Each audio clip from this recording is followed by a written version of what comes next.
Welcome back, you guys. I'm Monique. It's Fleeky Friday, and today we are in the Arts District of Las Vegas checking out such a cool concept, the Vegas Test Kitchen. They opened up in 2020 and they give restaurant owners the opportunity to test out their food to the public. Let's see what they got.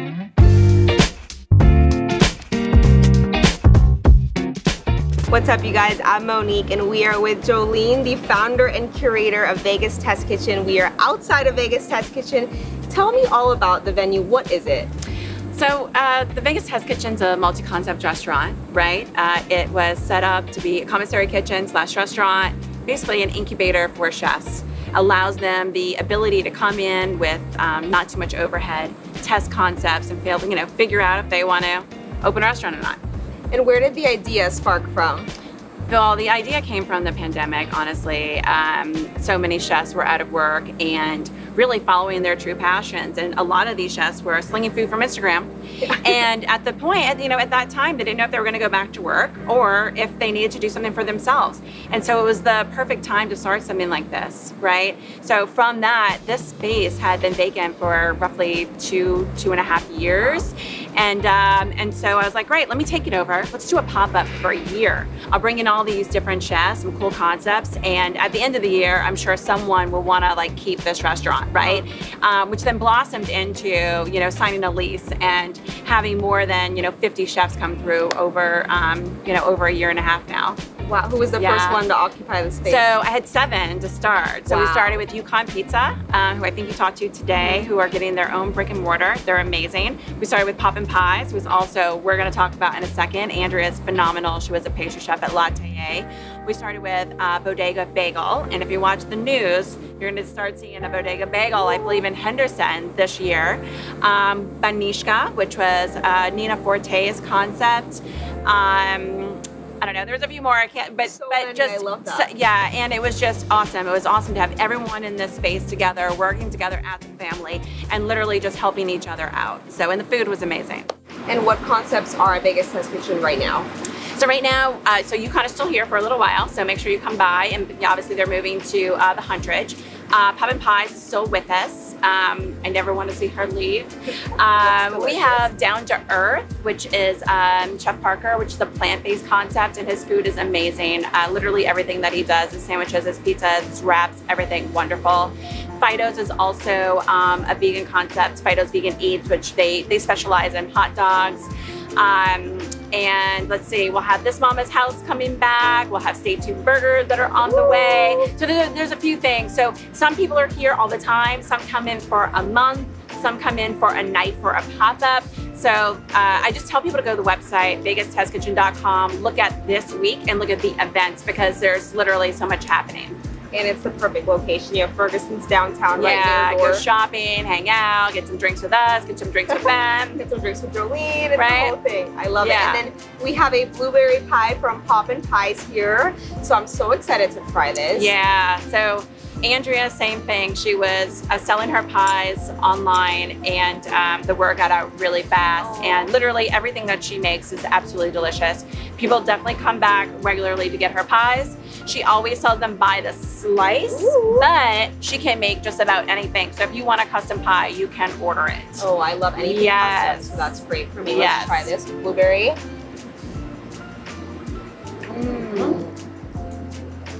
I like it too because her pies are not so sweet.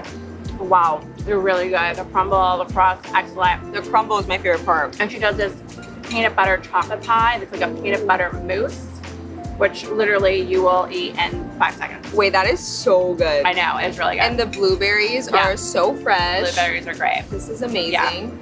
Well, perfect, guys. Head on down to Ferguson's downtown, the Arts District, Las Vegas. Check out Vegas Test Kitchen and meet Jolene while you're at it. Yeah, she's awesome. say hi. Thanks for having us today. Thank you.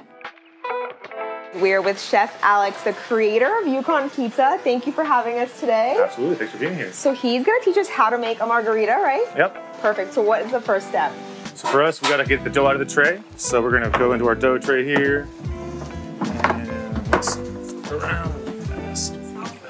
Thank you. So the thing about Yukon Pizza that is special, makes us a little different than anybody else, is that we use a sourdough starter to make our pizza dough, and it's been in our family for 125 years. It's a sourdough starter that started with my great-great-great-great-grandpa. in 1897, around then, up in the Yukon territories during the Klondike Gold Rush. Wow. So from there, it traveled down the West Coast essentially for 5 generations, and finally into my apartment when I was in college with my dad. I started making pizzas then, and it kind of grew into a side passion project, and eventually now I'm about to open a restaurant. Wow. So did you always know you kind of wanted to do that eventually, or?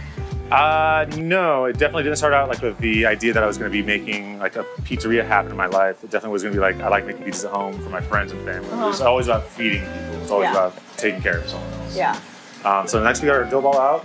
We're going to start opening it up, which is just a very gentle process for us. We don't do like any big fancy throwing or anything like that. Our dough is fermented and proof for 24 to 48 hours.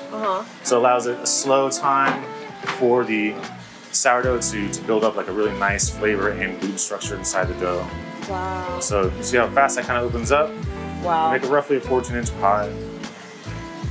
Down here like that. What is the point of like twisting it? Why do people do that? It just opens up dough. You use centrifugal force to spin the dough open, but it's also more just kind of a showy acrobatic thing. The International Pizza Expo happens here every year. And during that expo, there are actually dough throwing competitions, dough spinning competitions. Guys will do big, like 6-foot wide doughs and stuff like that. So could you, if you wanted to? I have never spun a dough because I'm not a dough spinner. I don't have the touch like those guys do. Sourdough's different. Sourdough's a lot more supple and gentle in the dough. It tear very easily. And a lot of the doughs that you see people like spinning and like tossing are actually called throw doughs. They're made with a bunch of salt, a bunch of flour, so they're stiff, but you never glue one as a pizza. Oh, okay. They're just for looks. Yeah, that makes sense. So we start with our San Marzano tomatoes. These are actually out of Southern California. It's a brand called the Napoli. It's a family ranch. They're really cool. Okay. Looks super natural. They're really, really good. Best tomatoes. They come from across the state line, so they're not traveling across the ocean like that. Fresh, delicious. We do Parmesan, a little oregano. We use olive oil from another family farm in California called Corto. They do really amazing olive oil that's summer harvest versus fall winter harvest. So it's a much better fruit and better oil out of it.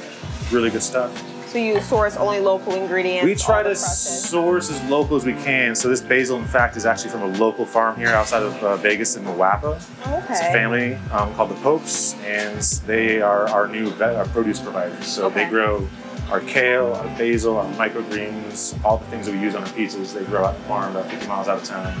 Bring it to us every week. How'd you find them? Through my wife, actually. My wife and the guy who runs the farm used to do a bunch of different contracting work for the county when she worked for them. So he found us one day and he said, hey, I see you guys open a pizzeria soon. You need to use my farm. I'm doing a bunch of greens and stuff. So we went out and met them. They have a farm as well as a little ranch. So they're doing chickens, pigs, cows, lamb, all that kind of stuff. So we're going to start sourcing our meat from them as well. That's amazing. That's my dream, to own a farm one day. I just want, I have 2 dogs. I want like 10. I want cows, the whole thing. It's something like, it's a nice little dream, and we hope to have one ourselves someday, but having a family who's out there working really hard makes for the best thing. So the final part of the whole process is getting the pizza on the peel. This looks difficult, low key. The thing our chef and I always talk about, the hardest part of making a pizza is getting it on and off the peel. Like everything else is you can do pretty well, but getting it on and off easily is not much. And then the last part is we take it outside to our wood-fired oven and we fire it off there. So, cool. You guys want to check it out? Yeah, let's do it. What makes their pizza special or different? Well, one main thing is their component, their crust, is a sourdough pizza crust. They've had a sourdough starter in their family, I think, for like 100 years. It's been passed down and passed down. Wow. And, which, you know, they have a great story. They were slinging pies on the side, doing like private events in the desert, while they were also doing production. That was, you know, where a part of their passion was at. And same thing like many other chefs, they had time on their hands and they started focusing on their pizza. And the word got out really fast. These guys were mostly selling, I believe, on Instagram, and people would pick it up at their house. And that's how I found out about them. And so I did my little due diligence, and when we were opening this, I'm like, to have pizza here would be amazing. And we're tightly knit with a few other of the pizza guys in Vegas, so I was able to get a wood-fire pizza oven borrowed. It's still being borrowed. Thank you, Chris Decker and John Arita from Metro Pizza. And so it was perfect because they needed a one-fire oven. So it's excellent. People love it. I crave it. Have you tasted it yet?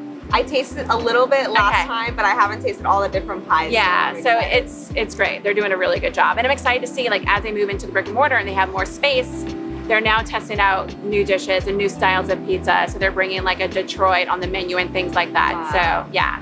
And how special is it for you that you believe in a company or restaurant and then you see them really like reach their dreams, start a brick and mortar on their own? I mean, it's everything, honestly, like starting this and really not knowing if this concept was going to work with so many chefs in the kitchen. But the reward is so great, right? Being able to just provide the opportunity for someone to come in, use the space, and like I said, not have that crazy overhead and don't need that extra staff. You know, they start with a small menu, but that small menu can really get them to the next place. It allows them to understand food costs and marketing and figure out if they want a restaurant. It's been pretty powerful. The final part is we just do a little last open on the peel, just kind of get it to full size. That way I know it's hitting the right diameter and everything like that. Looks and then the last part is it goes right in the oven. Oh, perfect.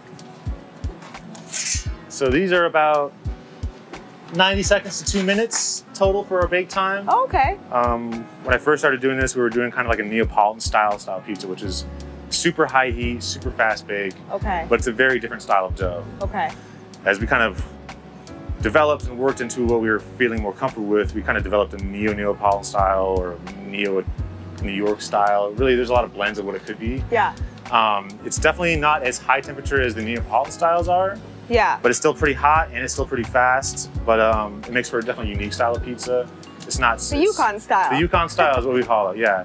I love that. You know, light and fluffy on the inside, very pillowy, but it's got a little bit of crunch on the outside. Okay. Makes really nice pizza.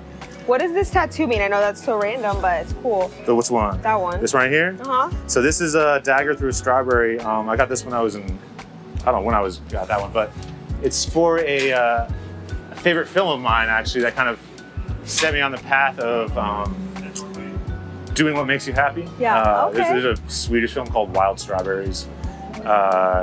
And so I saw that when I was like 18, and the kind of overarching message is don't wait to do the thing you want to do, or tell people you love them.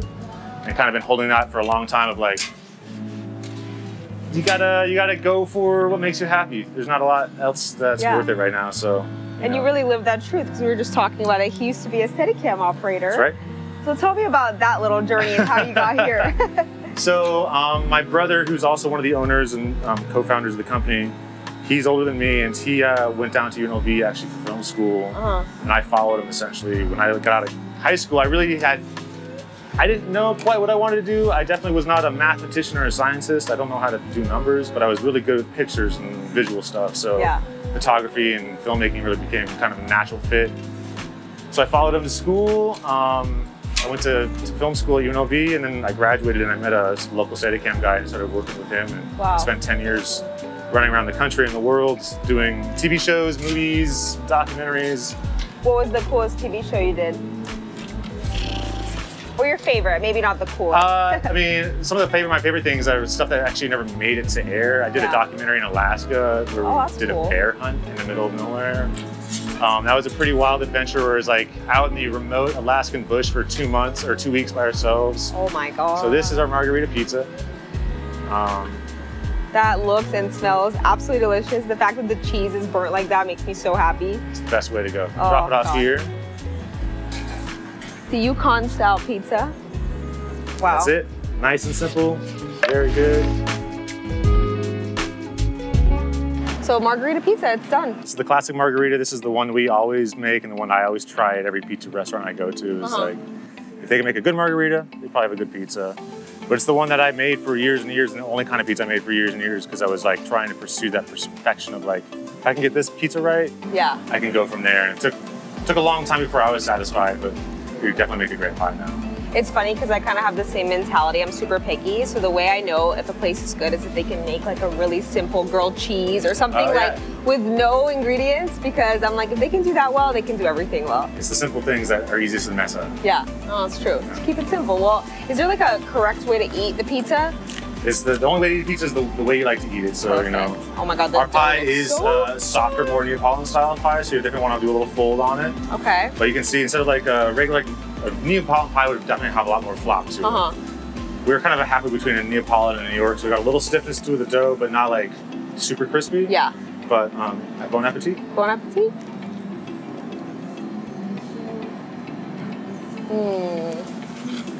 So the sourdough is probably what you're tasting most of. Is a different kind of bread funkiness to it, essentially. I love it. Yeah. Wow. It's like the perfect slice. It's one of my favorites. It's really the way I like the gravy though. We have our basil on it, a nice fresh basil at the end too. Is a nice touch. I love it. Thank you so much. We're glad you guys like it. And honestly, like when they're too floppy, sometimes it's hard to eat. Like you have to really eat it right away. Like you can't wait 1 second. I feel like this would be really good heated up too as leftovers. We've actually been talking about doing the cold slice the next day thing. It's like when you wake up the next morning, you want a cold slice of pizza out of the fridge. Our pizza's really good cold. Yeah. But an idea of just like, all right, make a bunch of pizzas at the end of the night, cut them up, store them in the walk-in. Next day for brunch, get the hangover slice, cold slice of pizza and a can of beer. That's perfect. You know, perfect something like combo. that would be kind of fun. But especially for right now, I feel like when it's so hot, no one ever sits out here. We're the crazy ones. Like the restaurant's open and we're the only ones out here. So what made you decide to really go all in on the pizza business?